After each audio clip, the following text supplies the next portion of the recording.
اعوذ باللہ من الشیطان الرجیم بسم اللہ الرحمن الرحیم۔ ناظرین گرامی، ایک دفعہ پھر ہمارے اسلامک یوٹیوب چینل پر آپ سب کو خوش آمدید کہتے ہیں۔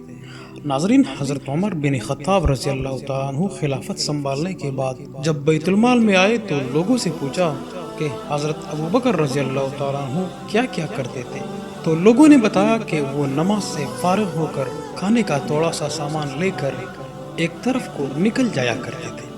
آپ نے پوچھا کہ کہاں جاتے تھے؟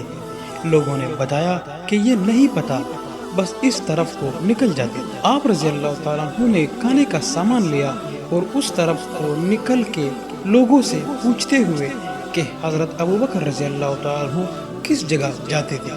ناظرین، پتہ چلتے چلتے ایک جھونپڑی تک پہنچ گئے۔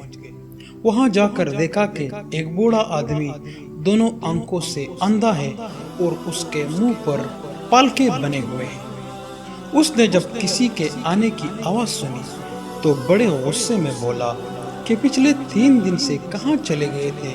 آپ رضی اللہ تعالیٰ عنہ خاموش رہے اور اس کو کھانا کھلانا شروع کیا۔ تو اس نے غصے سے کہا کہ کیا بات ہے، ایک تو 3 دن بعد آئے ہو اور کھانا کھلانے کا طریقہ بھی بھول گئے ہو۔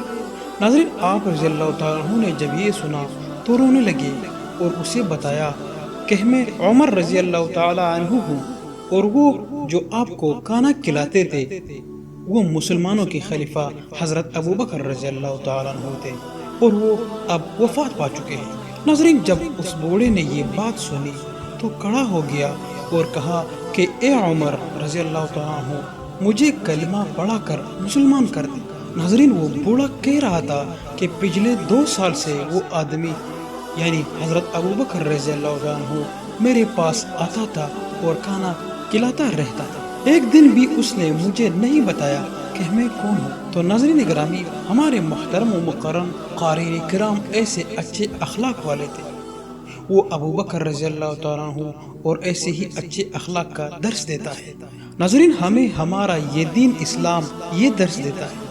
ناظرین، دعا ہے اللہ تعالیٰ سے کہ ہم سب گناہ گاروں کو معاف فرمائے، ہم سب مسلمان بھائی کو اچھے اخلاق کے عمل پر توفیق فرمائے۔ ناظرین، آخر میں ایک دفعہ ہمارے پیارے نبی اکرم صلی اللہ علیہ وآلہ وسلم پر درود شریف ضرور پڑھیے، اور اپنے اس گناہگار بندے کو دعاؤں میں ضرور یاد رکھنا۔ اللہ حافظ۔